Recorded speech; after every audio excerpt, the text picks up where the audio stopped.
Iya, penjelasannya yang sangat jelas sekali ya. Cluttering ini adalah suatu tanda awal malnutrisi ya dok ya. Jadi kita memang harus, apalagi sebagai lini depan, saya sebagai dokter umum, teman-teman bidan, atau teman-teman nakes lainnya juga harus jangan lupa dengan menggunakan deteksi dini gangguan pertumbuhan dan masalah gizi, yaitu jangan lupa lihat KMS, ukur indeks antropometri, kemudian yang berikutnya plotkan dan analisis dan ajarkan ya. Karena itu adalah hal pertama yang bisa kita lakukan ya sebagai lini pertama. Wah, dokter, ini sudah banyak pertanyaan sekali. Saya akan lakukan sesi tanya jawab dulu. Ini mungkin ada yang sudah dijawab dokter Oni ya, dokter? Sebentar, dokter Oni, apakah sudah bergabung dengan kita? Ya, sudah. Oke, ya dokter Oni, ini ada pertanyaan ini dok dari Bu Dewi ya, Sudah dijawab? sudah dijawab ya. Mungkin lebih afdol lagi karena baru ada yang baru mau masuk ini dokter, jadi tadi jawabannya tidak terjawab. Yaitu izin bertanya dari Bu Dewi Setiawati, izin bertanya, karena pentingnya kalsium pada umur kehamilan berapakah diberikan dan berapa miligram yang kita berikan? Mohon maaf sebentar, ini admin suara saya kok menggema ya? Tidak. Aman. Oh, oke. Izin bertanya, karena pentingnya kalsium pada umur kehamilan yang berapa minggu dan berapa banyak yang kita berikan. Kemudian yang kedua, sinar matahari jam berapa yang baik untuk berjemur. Monggo dokter. Ya, jadi terima kasih untuk pertanyaannya. Jadi kalau kalsium pada pasien-pasien yang resiko tinggi preeklamsi sebaiknya mulai 20 minggu itu disuplementasikan 1000 mg.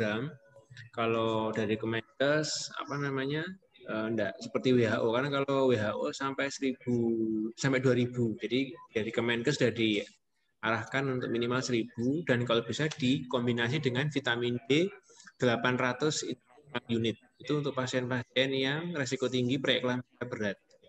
Jadi dari awal sudah terdeteksi kenaikan tekanan darah mungkin 20 mm Hg, apa 30 mm Hg. Biasanya tensinya 120 dok, tapi sekarang 140, apa 130, apa biasanya 100, sekarang 120 itu mulai diskusi. Tapi kalau ibu hamil yang tidak resiko preeklamsia mungkin cukup ditambahkan vitamin D yang 400 international unit. Nah, jadi untuk kalsium penting karena tadi dia mencegah kontraksi dari otot polos pembuluh darah. Kemudian untuk matahari yang kita baik, jadi memang kita kan butuhnya UVB untuk mengolah previtamin D yang ada di melanin kulit itu untuk jadi vitamin D3 yang aktif. Misalnya jam 9 pagi cut off point-nya atau batasannya, kalau di bawah jam 9 diharapkan lebih lama karena UVB-nya lebih sedikit. Sedangkan kalau di atas jam 9 UVB-nya lebih banyak, bisa lebih singkat. Jadi biasanya kalau sebelum jam 9 kita anjurkan 1 jam. Seperti kalau lagi DD adik bayi, kalau di atas jam 9 15 menit sudah cukup. Itu kalau bisa ibu-ibu yang berhijab telapak tangan, leher, muka terpapar sinar matahari. Jadi harapannya dengan itu vitamin D-nya nanti aktif, kalsium yang kita masukkan bisa terserap dari usus ke pembuluh darah. Mungkin itu untuk jawabannya. Jadi sudah saya jawab juga di kolom komentar. Terima kasih.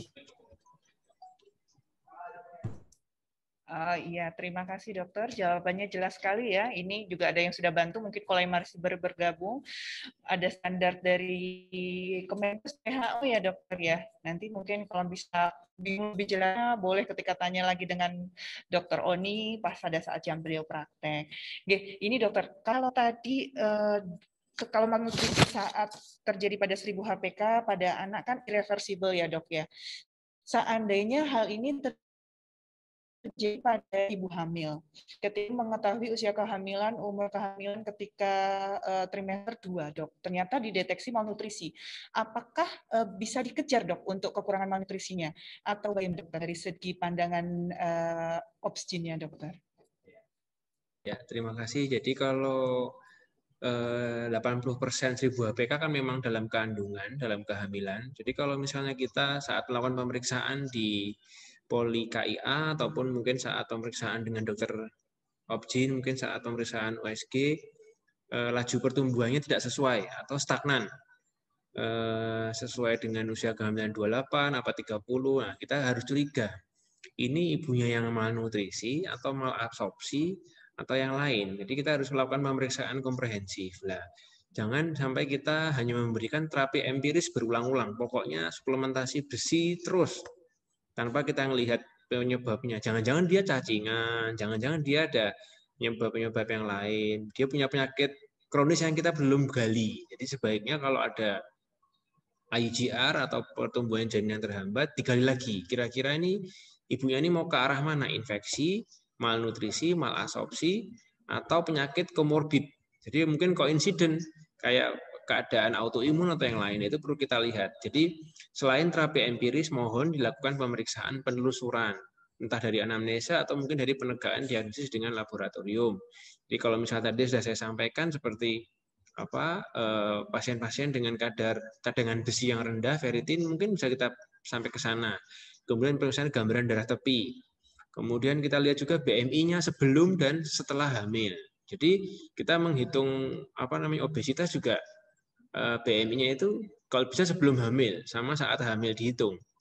Nah, kadang-kadang kan kita kan ya latahnya adalah kalau bayinya kecil dikejar ibunya makan glukosa yang banyak. Tadi yang kita kembali jadi sebenarnya makan banyak dan makan benar itu berbeda. Makanya saya selalu menganjurkan juga pada pasien-pasien saya, khususnya kalau misalnya memang dia ada tanda-tanda malnutrisi di janin, saya sarankan salah satunya yang paling gampang ini untuk teman-teman dokter juga, catat dia tuh hariannya itu total energi pengeluarannya itu sehari itu untuk ngapain. Dia tuh tipenya ibu yang mager, apa ibu yang aktif, apa ibu yang bagaimana. Mungkin ekspenditur kalorinya lebih tinggi daripada intake-nya. Ibunya nanti pekerja keras, ibu hamil tapi pekerja keras, lupa makan, lupa minum, pokoknya dapat uang misalnya. Sama ibu yang makan terus tidak pernah kerja, itu juga nanti akan berbanding terbalik. Makanya asupan kalori sebaiknya asupan makanan harus disesuaikan BMI-nya dan total aktivitas hariannya. Nanti kan dihitung, oh ibu yang obesitas kalorinya dibatasi sekian, oh ibu yang kurang energi kalori dinaikkan sekian. Dan itu biasanya saya kasihkan ke dokter gizi karena yang lebih tahu. Oh kalau misalnya nggak bisa makan nasi, satuan bahan penukar makanannya substitusinya dengan apa? Kentang atau yang lain. Berapa banyak biji kentang yang harus dimakan untuk mengganti nasi. Jadi kita terukur. Kadang-kadang kalau kita hanya empiris, kita tidak mengukur, kadang-kadang tidak terukur secara objektif kenaikan berat badan ibu ataupun berat badan janin. Nah kalau misalnya memang udah bagus dibenerin kondisi ibunya, jangan-jangan di bayinya ada masalah. Mungkin yang ada masalah seperti kelainan kongenital. Jangan-jangan dia atresia oesophagus atau dia memang ada kelainan kromosom kayak gitu. Kadang-kadang sering ibunya perutnya besar, polihidramnion, tapi ternyata banyak kelainan kongenital. Itu yang perlu kita cari. Jadi kalau misalnya memang kita dapati malnutrisi selama 1000 hari HPK yang 80% di kandungan, itu kita cari dulu dari mana. Satu-satu kita eliminasi gitu faktor-faktornya. Jadi kita boleh-boleh aja terapi empiris, tapi dievaluasi sekali lagi. Jangan dibiarkan nanti takutnya ada beberapa keadaan pokoknya empiris terus, tiba-tiba amit-amit lahirnya ada sesuatu, kongenital kelainan yang nggak ketahuan. Itu mungkin saran saya, jadi pemeriksaan dikomprehensifkan aja. Jadi sekarang ada pemeriksaan laboratorium seperti itu juga dipertimbangkan. Jadi kita tidak hanya terus-menerus suplementasi sampai tidak terukur. Terima kasih. Iya, terima kasih dokter. Itu pentingnya kita sebagai lini depan ya dok, untuk mulai dari screening dari awal, agar menciptakan generasi unggul Indonesia masa depan ya dok ya. Ya, karena seperti yang tadi, 30 tahun lagi presidennya ya saat ini, ibu-ibu yang hamil lagi ngandung ini bisa jadi generasi di 30 tahun lagi enggak? Kan sesuai tagline-nya Menkes kan, generasi unggul Indonesia maju. Nah, karena itulah kita sebagai nakes, dokter, perawat, bidan, kita bisa menularkan istilahnya ilmu-ilmu kita kepada teman-teman yang lain atau masyarakat awam sehingga hal-hal yang tidak kita inginkan tidak usah terjadi. Wah, ini saya lanjut ke Dr. David. Mungkin Dr. David sudah bernafas dulu setelah presentasi. Halo dokter. Dr. David. Ya, halo. Ya. Oh iya, gimana dok? Sudah siap untuk menerima pertanyaan dok? Sudah, semoga sudah. Semoga Siap, Dok. Ini pertanyaannya ada gampang-gampang ya. Waduh, Dok. Ini bertanya nih kayaknya pertanyaannya pengalaman pribadi semua ini, Dok. Cuma ini ada pertanyaan, Dok, apakah ada diet khusus yang perlu diberikan pada anak yang sudah stunting, Dok? Monggo, Dokter. Ya, terima kasih. Jadi stunting itu kan dia perawakan pendek. Dia kan tinggi badannya kurang dari min 3. Nah, apakah dia perawakan pendek atau dia stunting itu yang harus dibuktikan kayak gitu. Kalau dia stunting berarti dia ada permasalahan nutrisi, ada malnutrisi juga, dan disertai dengan riwayat sebelum-sebelumnya pada saat dilakukan anamnesis itu dia memang ada masalah klinis kayak gitu. Nah, apabila pada anak yang sudah mengalami stunting, nah kita lihat juga status gizinya seperti apa kayak gitu. Nah, kalau untuk tadi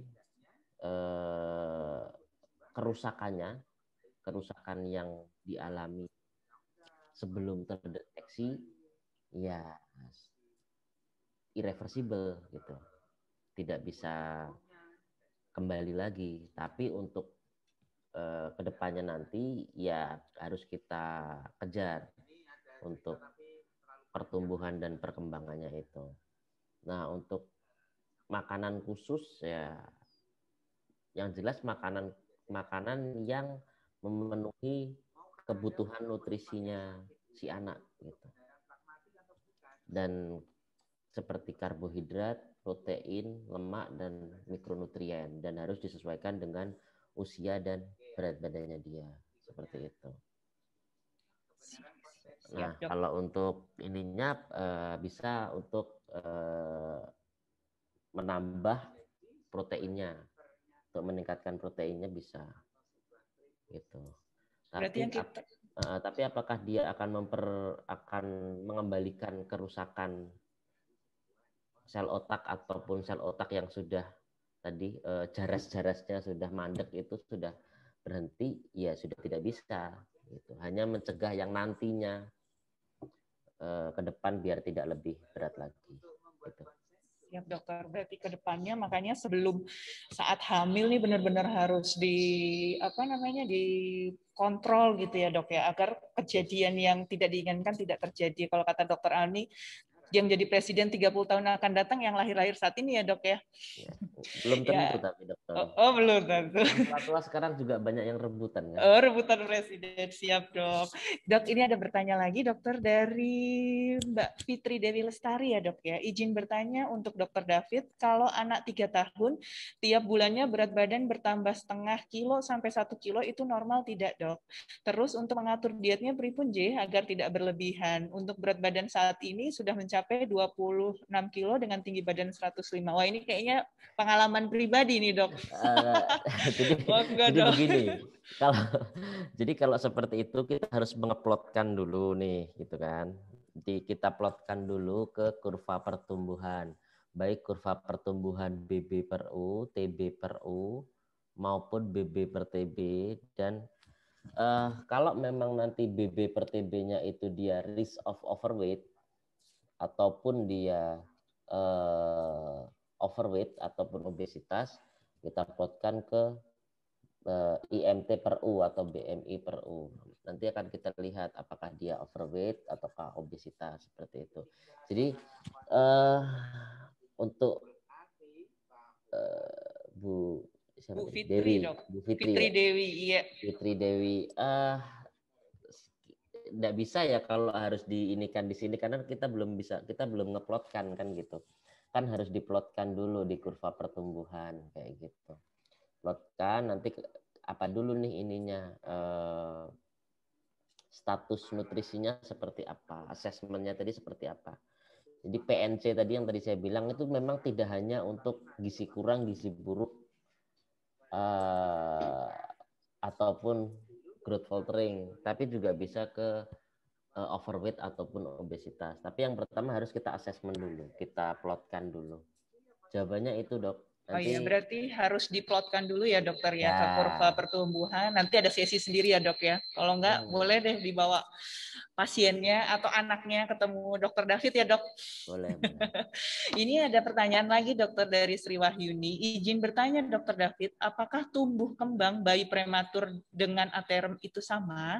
Misalnya kalau bayi aterem 10 atau 11 bulan sudah bisa jalan, apakah bayi prematur juga harus bisa jalan dok? Apakah ada perbedaan tumbuh kembangnya, dokter? Enggak, Ya. dokter. Jadi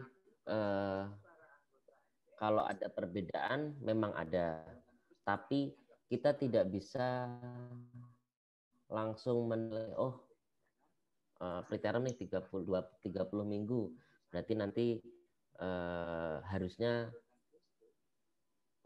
bisa jalan usia sekian, kayak gitu. Bisa kan dalam evaluasi bayi preterm, pertumbuhan dan perkembangan dengan ketat seperti itu. Memang pada saat kita mengeplotkan di KPSP lah katakanlah, di KPSP itu kan ada KPSP-nya ya, menyadari enggak ya Bapak Ibu sekalian? Sebentar ya, saya kecilkan ini dulu. Di buku KIA itu ada tuh yang usia, kalau dilihat nanti di buku KIA-nya ada perkembangan tuh usia 3 bulan, kemudian usia 6 bulan, usia 9 bulan, kemudian ada centang-centangnya. Itu adalah screening sederhana untuk melihat perkembangan atau tidak pada saat bayi yang dia katakanlah preterm, bayi aja lah, aterm boleh, preterm boleh. Ketika dia sudah melewati usianya itu, nanti si orang tuanya disuruh untuk melihat, mencentang. Kalau ada satu atau dua, satu aja yang tidak tercentang, nanti diminta datang ke entah posyandu, entah puskesmas, entah klinik, pokoknya diminta memeriksakan perkembangannya. Nah, nanti dari situ kita akan kita lihat dengan menggunakan, kalau di dokter anak menggunakan DDST, Denver Development Screening Test. Nah, di situ untuk yang preterm dan aterm itu memang untuk preterm ada yang istilah namanya usia kronologis dan usia koreksi. Mungkin pernah dengar ya. Jadi usia koreksi dan usia kronologis. Usia kronologis itu adalah usia dari dia pertama kali lahir sampai nanti gitu. Contohnya nih, usia kronologis itu ada bayi lahir usia kehamilannya 30 minggu. Kemudian pada saat 3 bulan, contohnya pada saat usia 5 bulan, dia usia kronologisnya adalah 5 bulan. Dihitung dari pertama kali dia lahir sampai 5 bulan ke depan, itu usia kronologis. Tapi kalau usia koreksi, itu dia harus dikoreksi ketika dianggap aterm. Dalam hal ini adalah 40 minggu. Jadi ada rumusnya kalau untuk usia koreksi. Nah, perkembangan pada anak atau bayi preterm itu dihitung berdasarkan usia koreksinya dia. Seperti itu. Jadi pakai Denver, nanti kita pakai garis usianya dia berdasarkan usia koreksinya dia. Seperti itu. Siap, dok. Berarti dokter ketika melihat tumbuh kembang bayi prematur seperti ini, apakah kami yang dari lini pertama, bidan, nakes, dokter umum harus merujuk ke dokter spesialis anak, atau bolehkah kami memplotkan sendiri, kemudian ketika kita mengerti, oh ini harus kami rujuk, itu saat apa dok, atau bagaimana dokter? Jadi begini, kalau untuk screening awal, terutama di teman-teman di bidan, dokter umum, Paskes layanan primer ya, itu ada keluaran Kemenkes namanya KPSPUI. Kalau di puskesmas pasti udah tahu banget nih, yang warnanya hijau sama agak kuningan itu, yang ukuran folio itu, namanya KPSP. Kuesioner screening Apa-apa? KPSP ada nggak? KPSP, kuesioner pra-screening perkembangan. SDIDTK. Tahu ya buku SDIDTK yang warnanya hijau, yang dari puskesmas pasti ada semua deh itu. Screening dan deteksi dini SDI dan intervensi gangguan pertumbuhan dan perkembangan. Jadi bukunya itu dari Kemenkes, itu merupakan untuk screening awal tadi yang ditanyakan Dokter Indah itu. Jadi screening awal ketika ada entah bayi, dan di situ tidak akan ditanyakan apakah itu preterm atau aterm gitu. Jadi di screening aja. Setiap ada kecurigaan gangguan perkembangan, screening pakai KPSP. Pakai buku SDIDTK, nanti di dalamnya ada kuesioner namanya KPSP. Biasanya di puskesmas ada, Pak. Nah, dari situ nanti kan kalau ada 10 atau 9 pertanyaan tergantung usianya. Nah, nanti di situ dilihat kalau ada 1 atau 2 pertanyaan yang jawabannya tidak. Nah, itu baru dirujuk ke spesialis anak. Nanti dari kami akan menilai dengan Denver. Karena Denver itu nggak gampang tuh. Aplikasinya susah. Harus ada beberapa mainan atau beberapa app untuk menyelesaikan gugus tugas di Denver. Jadi mungkin kalau sudah tahu ini lembar Denver, itu kan ada kotak-kotak itu yang biasanya warnanya kalau nggak biru hijau, itu namanya gugus tugasnya.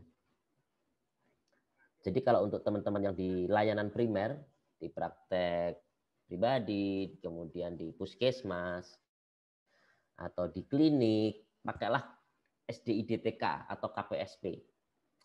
Nanti kalau enggak punya saya share ke ininya, adminnya, nanti biar di-share. Tapi itu boleh, Dokter. Punya saya bentuknya PDF. Tapi kalau dari Kemenkes biasanya sudah dalam bentuk buku. Nah, setelah dari situ nanti kan kita ketahuan tuh KPSP-nya gimana. Di situ banyak tuh screening perkembangan. Ada namanya TDD, tes daya dengar, ada namanya TDL, tes daya lihat. Itu ada semua di situ.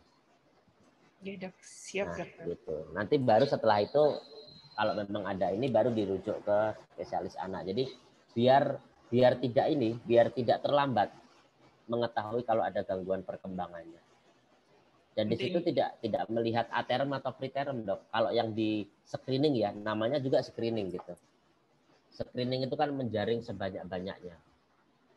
Kalau kemudian ternyata ternyata masih ada kesempatan untuk mengejar beberapa bulan lagi, nah ya nggak ada masalah. Tapi kan screening itu untuk menjaring sebanyak-banyaknya yang curiga gangguan perkembangan. Begitu. Oh, siap, Dokter. Mungkin Dokter David tarik nafas dulu nih, banyak pertanyaan, Dok. Saya beralih ke Dokter Oni dulu. Atau kalau boleh sambil dijawab di kolom chat, Dok. Ini Dokter Oni ada izin bertanya. Nah, sebentar, saya cek dulu. Dokter Oni masih ada bersama Zoom dengan kita? Masih, Dokter, masih. Oh, masih. Oke. Ini Dokter Oni ada izin bertanya dari Bidan Ari Gemolong. Izin bertanya bagi ibu hamil yang tidak mengkonsumsi tablet FE pada trimester 1 dan HB 9 gram, itu kiat untuk mengejar kecukupan zat besi bagaimana ya, Dok? Kasih.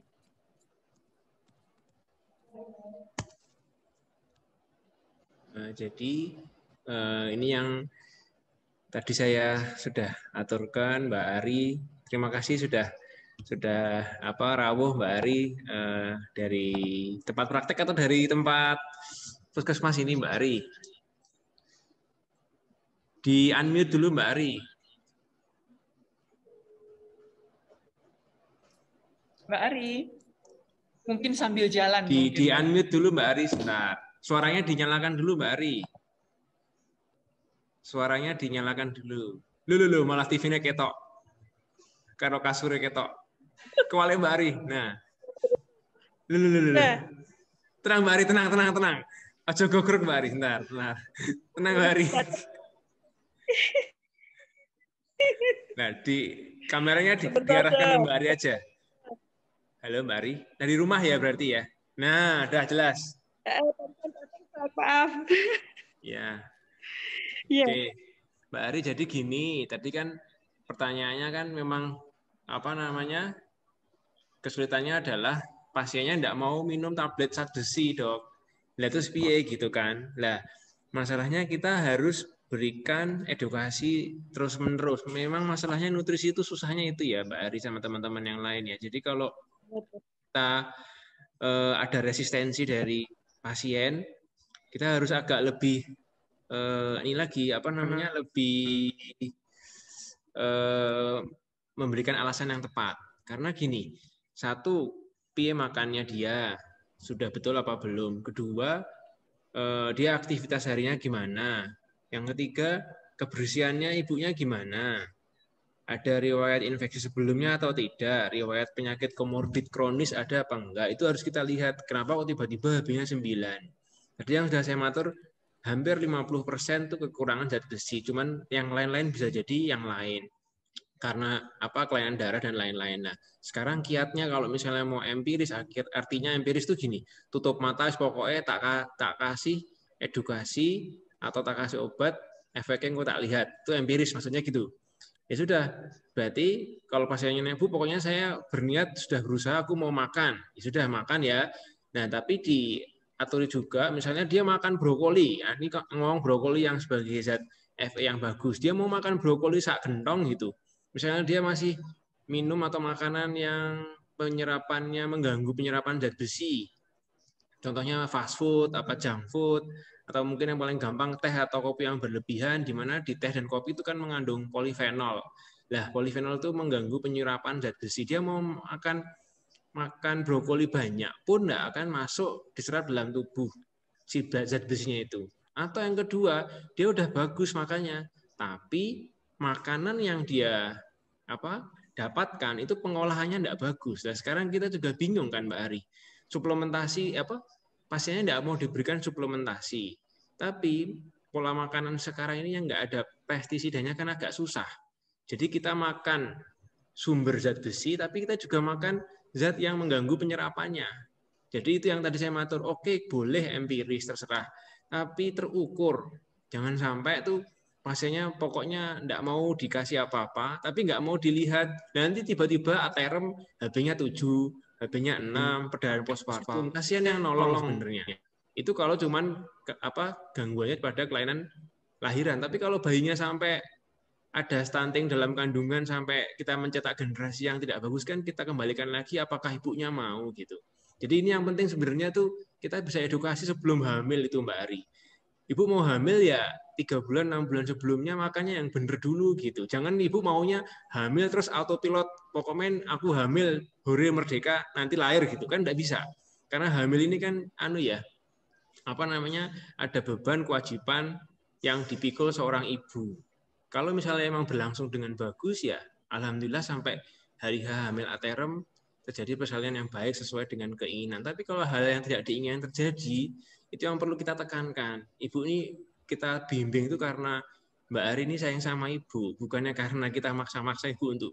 Apalagi sekarang tablet tambah darah kan sangat mudah di puskesmas ya Mbak Ari. Artinya pasien kalau memang nggak bisa 1 hari sekali minum, tadi sudah dikasih anjuran, oke lah 2 kali apa 3 kali seminggu. Jadi Senin minum, Selasa libur, Rabu minum, Kamis libur. Jadi seperti itu kita bisa kasih kasih alternatif.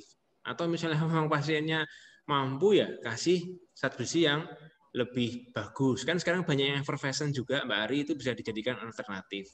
Jadi kalau misalnya memang oke ya udah nggak mau minum blas dok, ya sudah bisanya apa makan. Kalau makan ya nanti kita pastikan.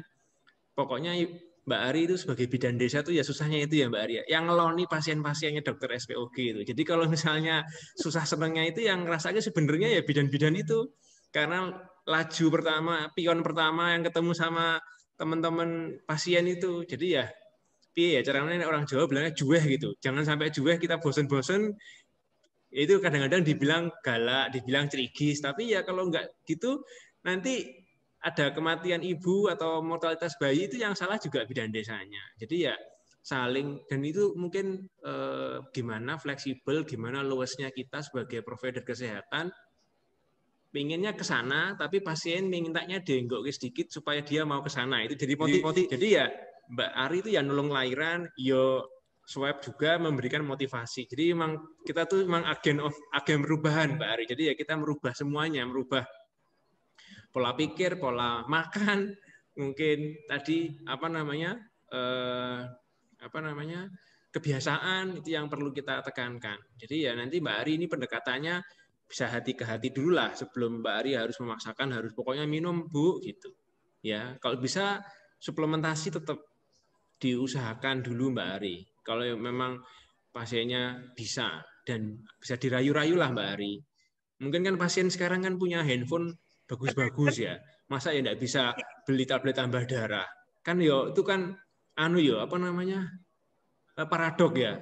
Pasien datang handphonenya Oppo yang F11, pasien datang handphonenya Xiaomi yang api-api tapi disuruh beli suplemen ora gelem. Itu kan kadang-kadang kita yo kisah jane iki sing meteng siapa ngono loh. Maksudnya kan kita kan juga bingung gitu. Artinya kan kalau ibunya itu manut, ibunya ngerti itu artinya dia mikir gitu. Terus nek aku meh hamil aku persiapan sih fisik, ya ekonomi finansial itu sebelum jegur ke kehamilan karena konsekuensinya kalau memang hamil cuman autopilot jadinya mungkin outcome tadi yang saya bilang di take home tuh luarannya nggak akan baik.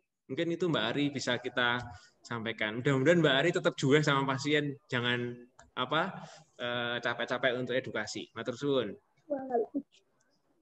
Matur nuwun Mbak Ari. Jangan meninggalkan Zoom Mbak Ari, nanti masih ada banyak door prize loh Mbak Ari. Amin. Ya, makasih Dr. Oni. Ini enggak apa-apa.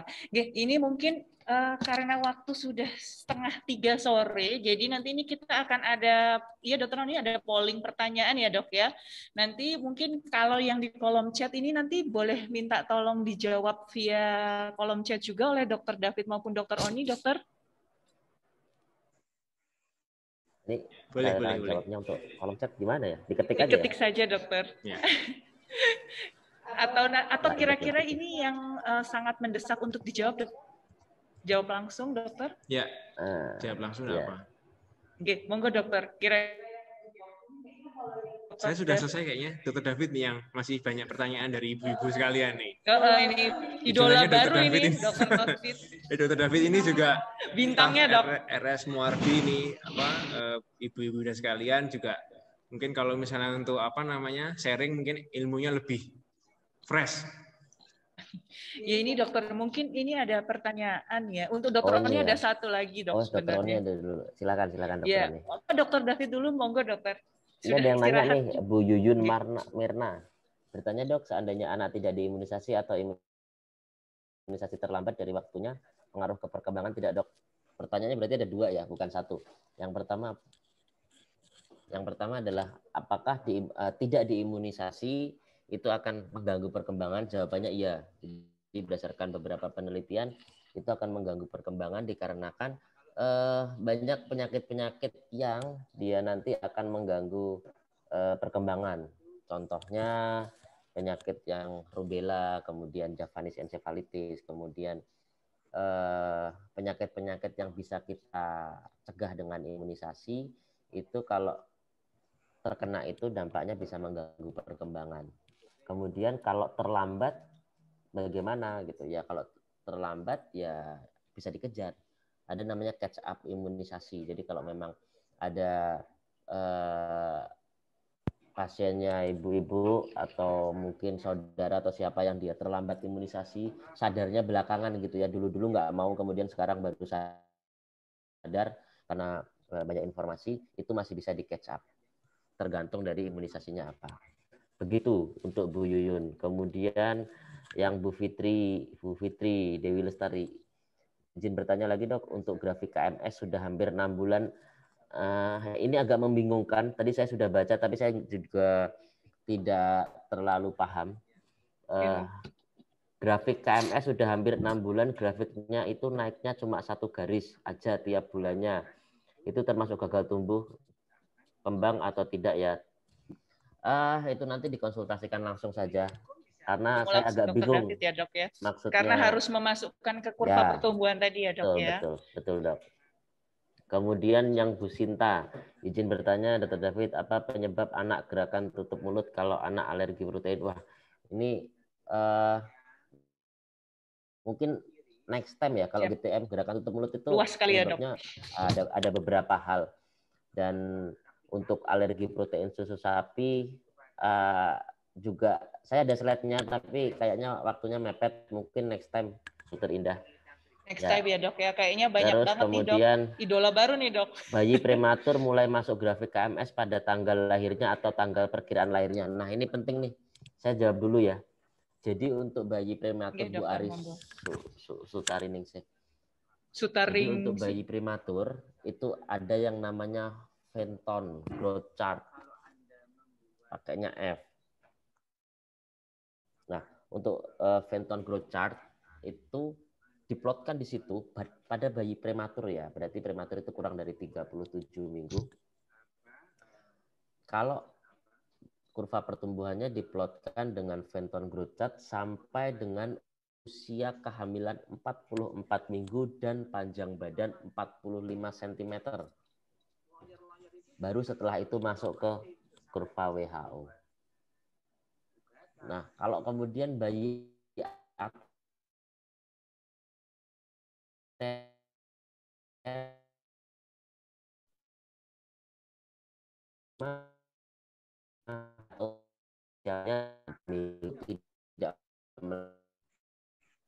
jadi bayi 7 minggu ketika lahir kurva pertumbuhannya menggunakan langsung WHO atau dalam hal ini KMS. KMS kan pakainya WHO ya.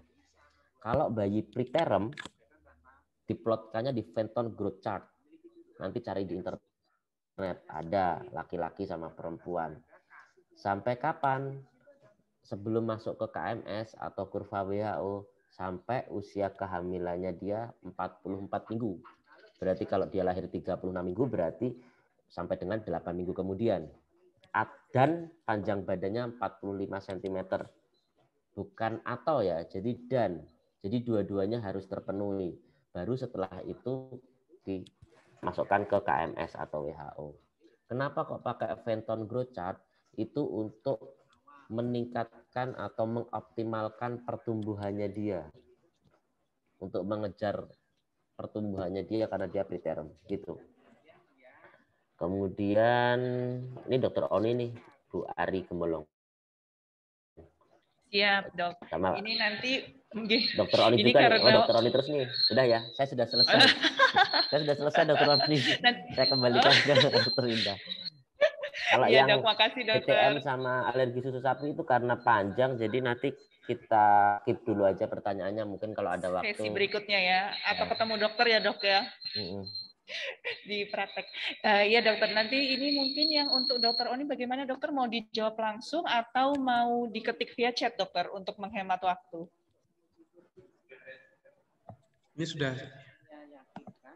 Ini sudah saya jawab juga itu tadi beberapa pertanyaan terakhir itu yang dari Bu Nani. Intinya kalau pemeriksaan lanjutan selain HB itu kita bisa melakukan pemeriksaan gambaran darah tepi untuk melihat ada enggak sel-sel darah yang anomali dari sel darah merahnya, sel darah kuningnya atau sel darah putihnya. Mungkin ada keadaan leukemi atau sel keadaan HB yang kurang bagus seperti talasemia. Itu perlu kita lihat karena kita jangan sampai udah di terapi empirik ternyata nggak naik-naik, ternyata leukemi atau ternyata hemoglobinopati. Jadi jangan sampai terlewat. Kemudian kalau misalnya kita mau memastikan betul cadangan besinya itu kurang apa enggak, ya cek ferritin. Sekali lagi ferritin itu adalah truknya, pengangkutnya daripada zat besi itu, yang biasanya dia ditemukan di organ-organ target itu banyak. Jadi kalau di darah di serum kok rendah, bisa dibayangkan berarti di organ-organ itu nggak nyampe kebutuhan besi yang kita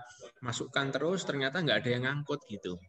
Ya kalau misalnya tadi yang saya bilang, kalau kasih oral itu minimal 2 bulan.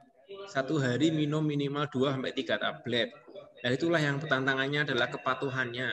kepatuhannya orang minum tablet besi itu blenger saya juga kalau lihat orang minum tablet besi ya blenger. Cuman itu kalau sampai 2 bulan itu baru kita cek naik 2 gram selama 2 bulan. Tapi kalau nggak naik juga kita harus cari kenapa gitu. Jadi dari laboratoriumnya kita cek gambaran darah, ada hasil, kita cek apa namanya cadangan zat besi. Kalau misalnya kita masih tahu telusur lagi, mungkin kita konsultasikan ke dokter penyakit dalam yang ahli darah. Jadi kalau bisa apa namanya ini dilakukan. Jadi terapi empiris boleh, tapi diukur gitu. Terima kasih. Oh iya, matur nuwun dokter atas penjelasannya. Ini nanti kita akan mulai masuk ke games ya. Ini sekarang tadi sudah sekitar peserta sudah 62 orang, sekarang sudah 56 ya dok.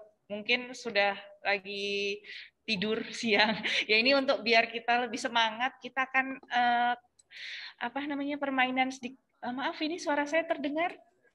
Gambar saya ada? Karena saya sendiri tidak bisa melihat gambar saya.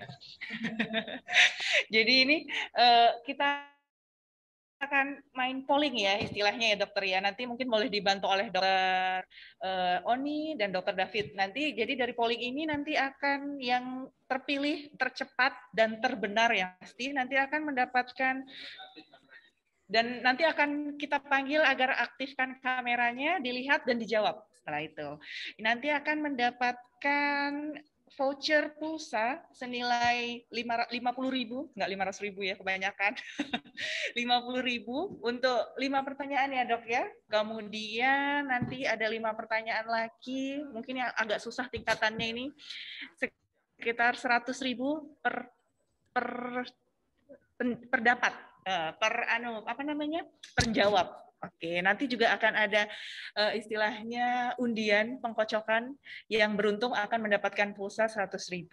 Oke, mulai sekarang ya Dokter Oni.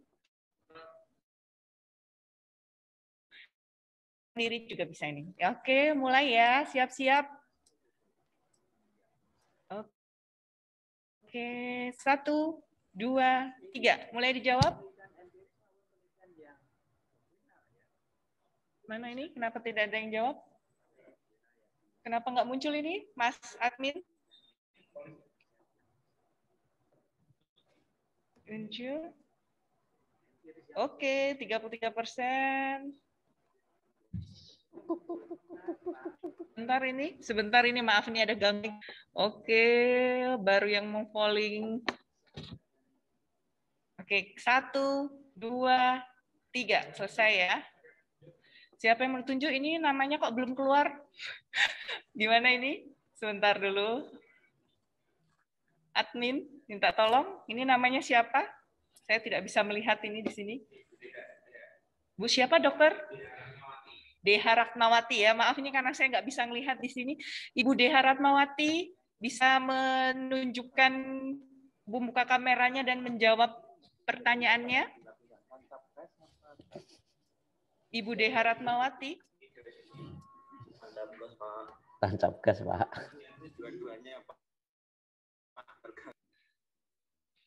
Bu Deha Ratmawati.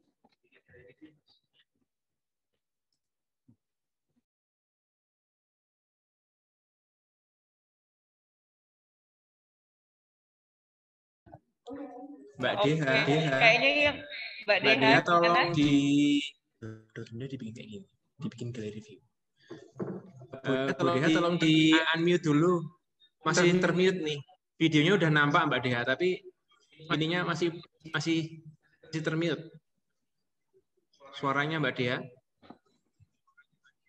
Halo? Mbak Deha? Mbak Deha?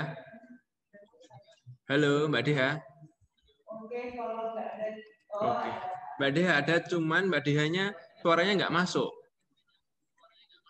Mbak Deha di unmute dulu, bisa? Halo, Mbak Deha? Oke, gantiin. Mungkin ada yang lain? Boleh diganti.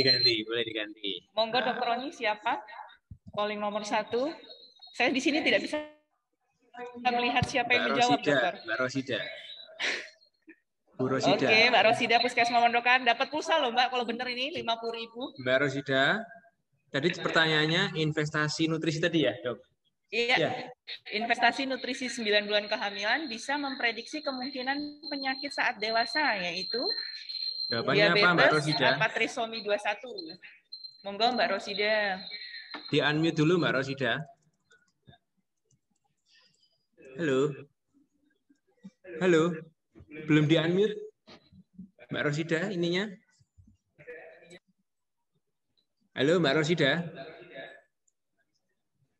Mbak Rosida itu masih ter-unmute.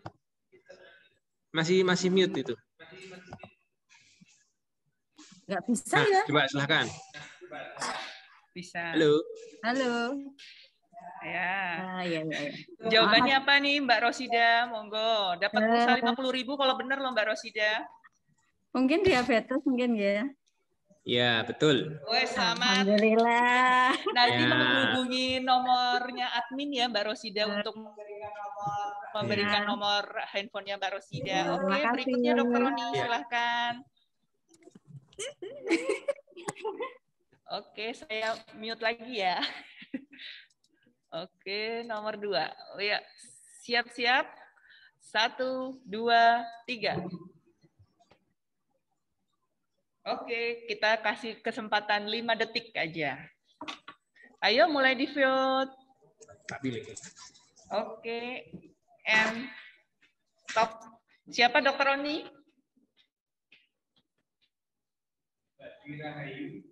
Mbak Dwi Rahayu.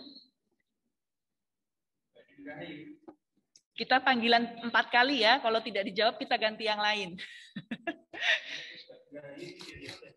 Dwi Rahayu? Sudah ada? Oke.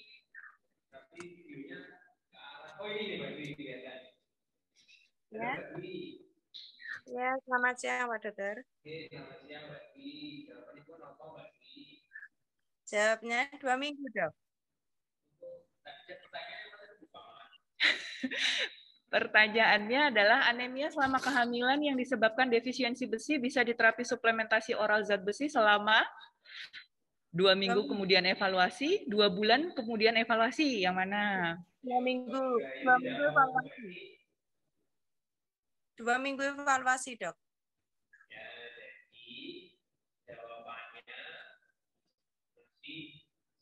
Waduh, Mbak Rahayu sayang sekali. Oh.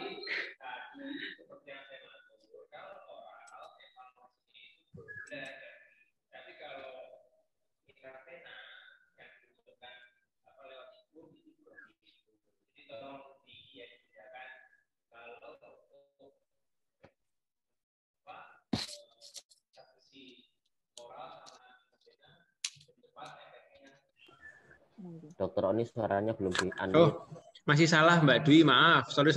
Iya Dokter David, terima kasih Dokter David.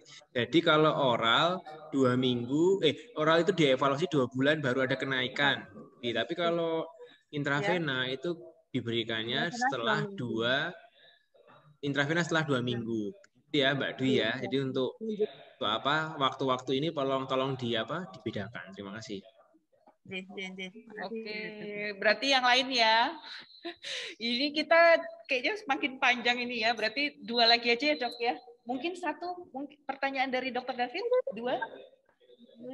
Ini belum dibuat. Dokter David mungkin ada pertanyaan langsung dokter yang bisa dilemparkan ke forum Dok. Silahkan Dok. Nanti mau metodenya gimana? Raise hand. Ya. Cepat-cepatan raise hand ya. Oke. Kamera dinyalakan dulu kamera nyalakan dulu. Nanti kita lihat. Belum dibikin ya? Siapa yang duluan angkat tangan akan dipilih menjawab pertanyaan dari Dokter David.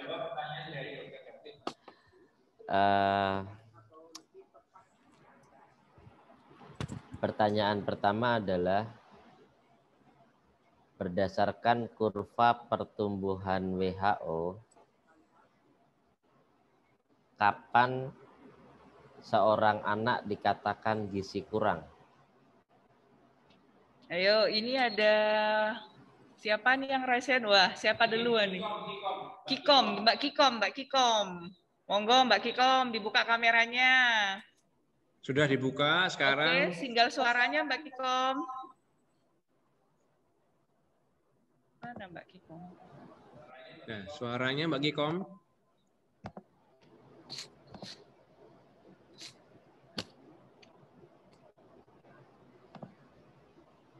Mbak Kikom. Suaranya belum Mbak Kikom. Saya tiga Mbak kali Kikom. memanggil ya. Mbak Kikom. Kok malah jadi Oh, keputus? berarti ganti Dokter Roni. Siapa, Dok? Saya nggak bisa ngelihat di sini. Monggo. Mbak Ani Darwati ini. Mbak Ani, monggo. Di unmute dulu Mbak suaranya Mbak. Halo? Nah, udah. Sudah. Oh, ini Kikom udah bisa berhasil nih. Coba Mbak Kikom dulu deh. Mbak Kikom dulu, kasihan nih.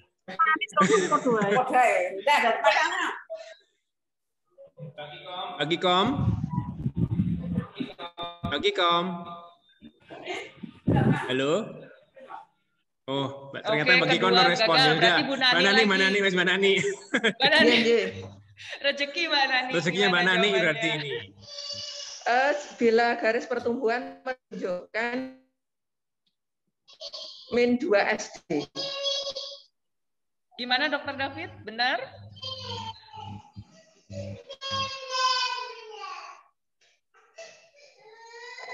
Dokter David belum di unmute, Dokter David masih ke mute, Dok. Untuk kurva pertumbuhan yang apa pakainya? Kan tadi min 2 standar deviasi, oke. Untuk Min 2 kurva SD, Dokter. Ya, di bawah min 2 SD. Kemudian untuk kurva pertumbuhan yang mana, Bu? Kan ada 4 5 kurva pertumbuhannya WHO itu. BB per TB, TB per U, BB per U, IMT per U, kemudian ada lingkar kepala per usia. Jadi min 2 SD dari yang mana tuh? 5 tadi. Pak, anaknya nangis ya Mbak Dani ya. Anaknya nangis ini. Ya. Berarti tepat lah ya Dok dibantu. Ya. Min 2 SD tapi untuk kurva pertumbuhan yang BB per TB ya. BB per Kalau TB BB ya Mbak kurang itu Dani. BB per TB. Oke Mbak Nani, selamat ya. Sebenarnya bisa jawab Dok, cuma karena anaknya nangis jadi konsennya terbelah ya Bu Nani ya. Oke, nanti minta tolong Bu Nani untuk menghubungi admin Dok ya Mbak Nani ya. Nanti minta tolong dicek ya, dicatat ya Mbak admin ya. Terima kasih. Monggo, ini berarti sudah berapa admin? Sudah berapa orang yang dapat pulsa? Yang dapat pulsa sudah berapa orang? Sudah 3. Oke, sudah 3. Ini gimana Dok? Kita satu pertanyaan lagi dari Dokter David Dok, biar seimbang Dok, sama-sama dua-dua Dok. Monggo Dok, silahkan waktu dan tempat. Sebutkan 3 kriteria pertumbuhan yang tidak baik atau mengindikasikan growth faltering pada pengeplotan di kurva pertumbuhan. 3. Ayo, ada yang raise hand? Iya, ada 2 partisipan ya Dok ya. Siapa ya Dok yang pertama ya? Oh, belum ada. Monggo, siapa? Pertanyaannya. Susah Dok kayaknya Dok.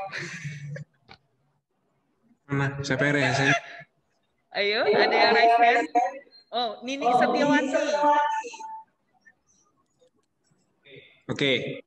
Dihidupkan dulu ininya Mbak Rini. Hidupkan apa? Videonya. Ayo Mbak Nini, dihidupkan dulu videonya.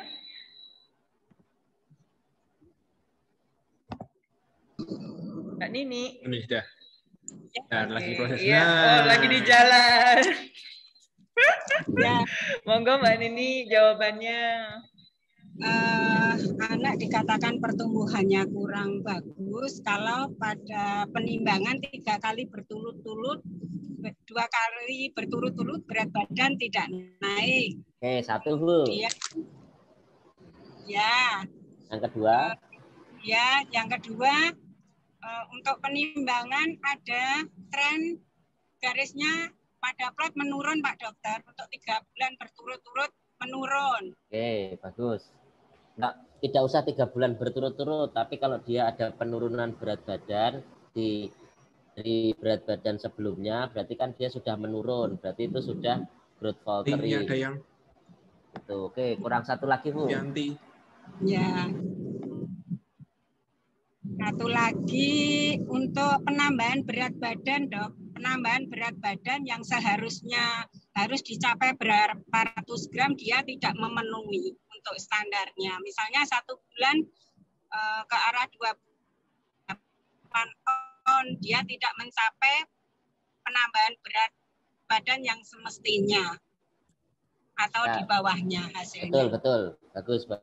Jadi yang ketiga adalah kalau dia trennya itu menjauhi dari grafiknya itu tadi, yang dia masih naik berat badannya tapi dia tidak sesuai tren. Jadi dia menjauhi grafik, itu disebut juga dia pertumbuhan ya, bukan perkembangan. Karena kalau berhubungan dengan berat badan, tadi kayaknya di chat juga ada tuh, gagal tumbuh kembang, bukan. Kalau dia berat badan itu adalah pertumbuhan. Gitu. Jadi yang growth faltering tadi yang disampaikan kayak Bu Nini itu betul tuh. Sambil nyetir loh padahal itu. Bisa mendengarkan. Wah, mantap ya. Berarti nggak Jadi, kita yang pertama berat badannya tidak naik pada saat penimbangan selanjutnya, itu sudah mengindikasikan dia faltering. Kemudian yang kedua, berat badannya turun dari penimbangan yang sebelumnya, jelas dia faltering. Yang ketiga, dia naik tapi trennya menjauhi dari garis Pertumbuhan. berarti kan tidak sesuai dengan minimal kenaikan berat badannya, itu juga faltering. Jadi 3 itu. Oke, Bagus wah, Bu, berarti ini bagus. mantap. Berarti ini nggak ada yang tidur ya, Dok. Berarti ilmunya terserap semua ya, Dok ya. Oke, ini nanti mungkin setelah ini karena waktu ya, ini sudah jam 3 sore. Ini nanti kita akan melakukan pembagian door prize, yaitu pulsa masing-masing 100.000 sebanyak 3 pemenang yang tadi sudah mengisi absensi. Nanti akan saya serahkan kepada admin untuk istilahnya mengocok ya. Monggo berdoa. Ya ini rezeki di akhir bulan ya. Monggo siap, admin sudah siap? Monggo, siap-siap. Boleh di-share screen? Sama-sama lihat share screen ya. Namanya kalau misalnya terpilih, langsung aktifkan videonya. Tolong dibuat host dulu sebentar.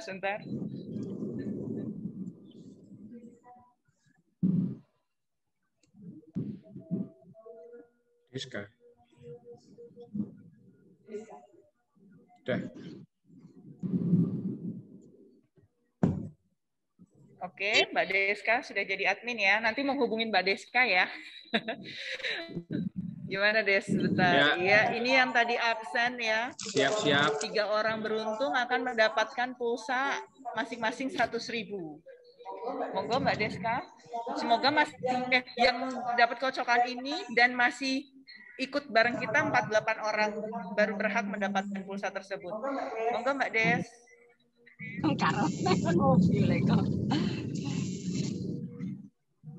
Kok pelan banget? Ada kayaknya malu. Tidak, malu.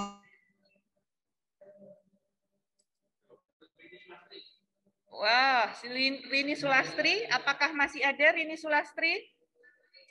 Kalau nggak ada gagal ya. Coba saya lihat dulu. Rini Sulastri, kalau ada tolong bersuara. Mbak Rini Sulastri. Mbak Rini Sulastri. Panggilan 3 kali ya. Rini Sulastri. Iya, saya Bu. Oh, wah. Videonya dinyalakan boleh Mbak Rini? Iya. Boleh dinyalakan. Nah. Kok tidak ada? Mana? Ada nggak itu? Stop sharing dulu. Ada. Oh, ada. Ya. Oke, selamat ya Mbak Rini. Dapat ilmu, dapat pulsa ya. Tolong disebarkan ilmunya agar tadi itu menciptakan generasi yang unggul ya Mbak Rini ya. Oke, nanti hubungi admin ya Mbak Rini ya. Monggo sekali lagi, 2 kali lagi Mbak Deska, tolong dicatat ya. Oke, siap-siap. 1, 2, 3. Jangan namanya Mbak Deska loh yang keluar ya. 1, 2, 3. Wah, Ibu Yuyun Mernawati. Di mana ini, masih ada nggak nih Bu Yuyun? Di mana Mbak Yuyun? Masih ada? Halo Mbak Yuyun. Bersuara dulu, Mbak Yuyun. Ada, Dok. Oh, hadir. Wah, selamat ya Mbak Yuyun ya. Nah, ini sudah keluar nih. Wah, lagi jalan di luar, lagi berjemur vitamin D kayaknya nih. Lagi kerja, Dok. Iya, oke, selamat ya Mbak Yuyun. Nanti menghubungi admin, G. Iya, Ya. Dok. Makasih. Oke, dapat ilmu, dapat hadiah ya Mbak Yuyun ya. Iya, terima kasih. Oke. Ya, ini yang terakhir. Oke, Des, monggo.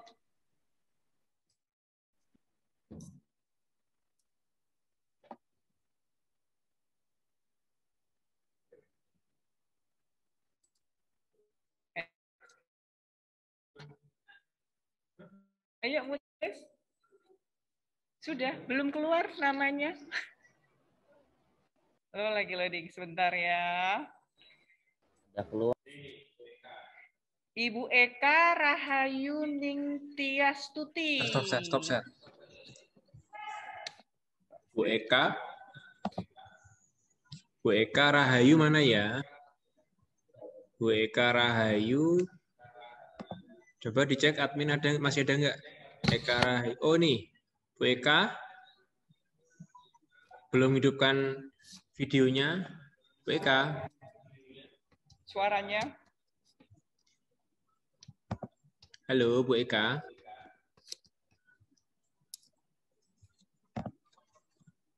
Bu Eka, panggilan pertama.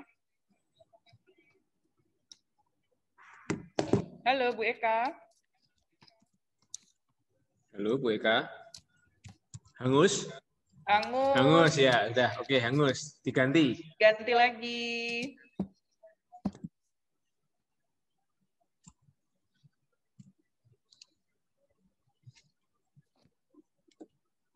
Ayo, 1, 2, 3. Ayo, Des. Diputar. Siapakah yang mendapat?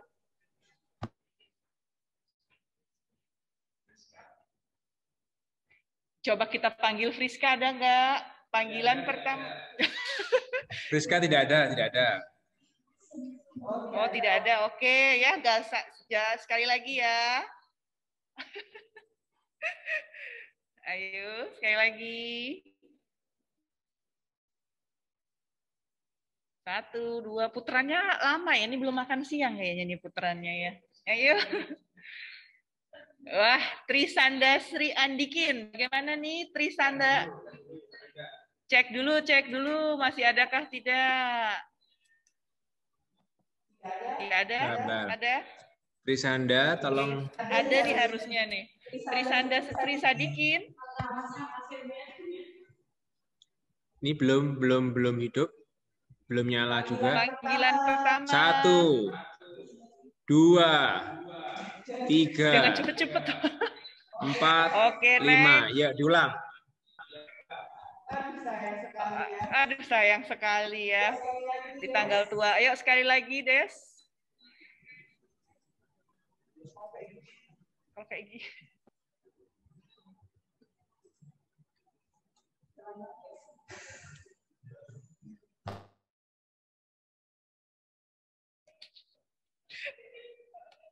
Woi.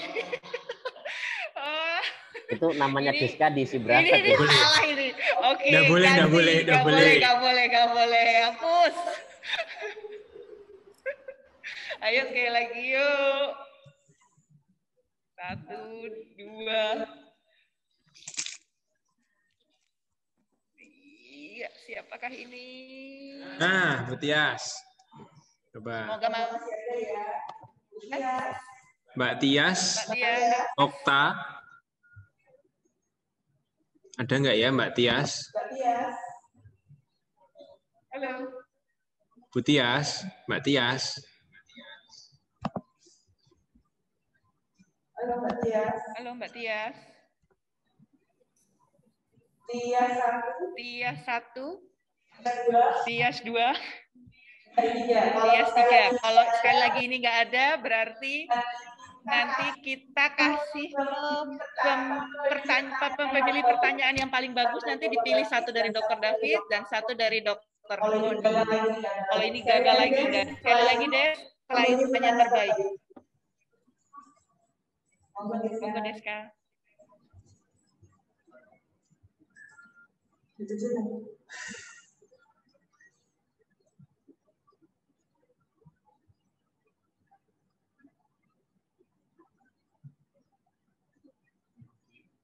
Nah, belum lagi. Mana ada nggak? Bu Haruti. Nggak ada juga kayaknya ya. 1. Bu siapa tadi? Ibu Haruti. Ibu Haruti. 2. Ibu Haruti. 3. Gugur. Kalau gitu saya minta tolong kesediaan Dr. David dan Dr. Oni memilih satu pertanyaan terbaik yang bisa dapat pulsa sebanyak 100.000. Monggo David, tadi kira-kira pertanyaan terbaiknya siapa?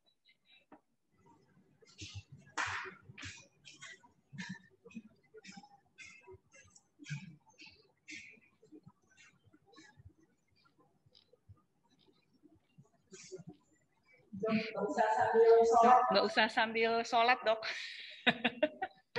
Dr. David di-unmute dulu, Dok. Oh iya, belum. Maaf, Dok. Sudah. Di-unmute dulu. Untung saya salah ngomong tadi. Enggak. Wah, Tiwas seneng loh, Dok. Ada tadi saya udah nyebut nama tadi. Ntar dulu berarti.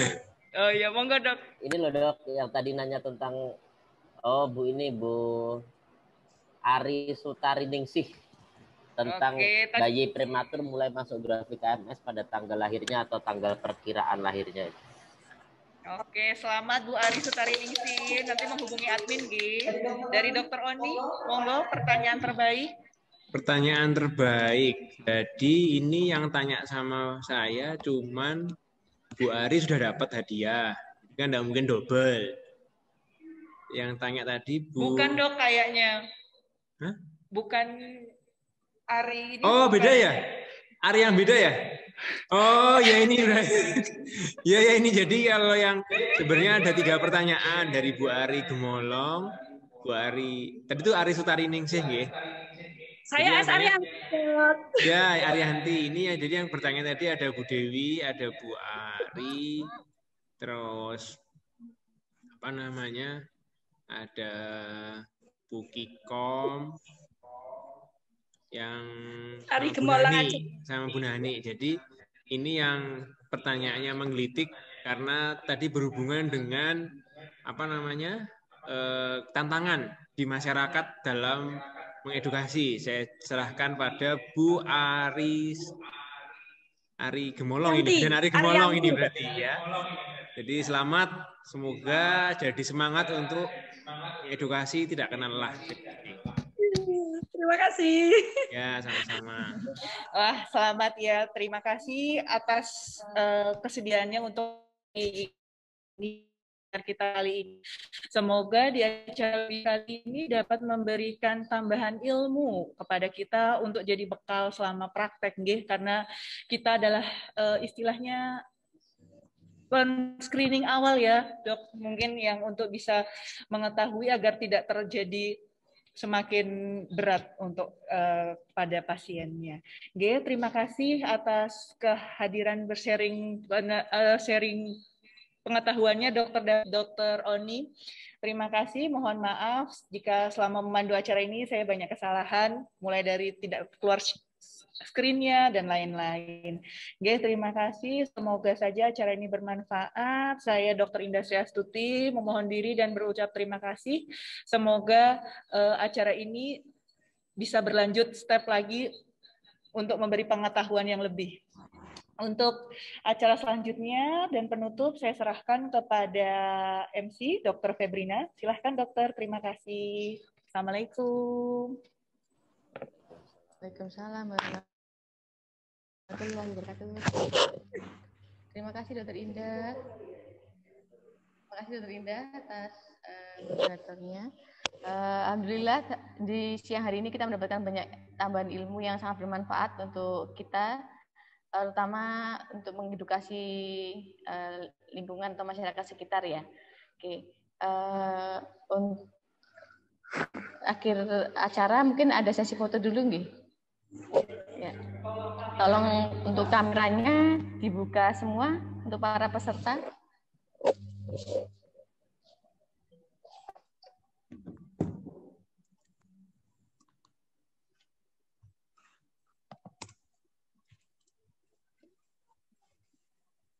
Sudah semua belum ya? Semoga jadi ya teman-teman sekalian semua untuk ke depan kita bisa sharing-sharing ilmu yang lain lagi. Ini lembar pertama saya foto ya, saya babani. Nah, kita anukan. 1, 2, 3. Oke, lembar kedua. Nah, lembar kedua. Nah. Siap. 1, 2, 3. Oke. Ya, sampun. Terima kasih banyak atas ilmu yang diberikan David dan Dokter. Semoga bermanfaat untuk kita semua. Para peserta, semoga kita bisa berjumpa di acara webinar di lain waktu. Terima kasih. Wassalamualaikum warahmatullahi wabarakatuh. Assalamualaikum, sampai ketemu Mbak. Kita log out dulu ya. Terima kasih. Matur suwun Dokter David, matur suwun Dokter Indah, Dokter Febrina, Terima kasih dokter. teman-teman bidan, teman-teman dokter. Saya izin live. Boleh, matur nuwun. Nanti bagi yang sudah mengabsen tadi untuk bisa kerestu Ibu, kapan waktunya sudah saya share untuk mendapatkan ada tumbler ya. Wah, ini nggak kelihatan ya, ada pouch seperti ini ya. Nanti boleh diambil di RSI Ibu ya bagi yang sudah absen tadi. Oke. Untuk jam sudah saya share tadi. Matur nuwun. Insya Allah nanti materi juga dikirimkan lewat Bu Deska. Terima kasih. Assalamualaikum.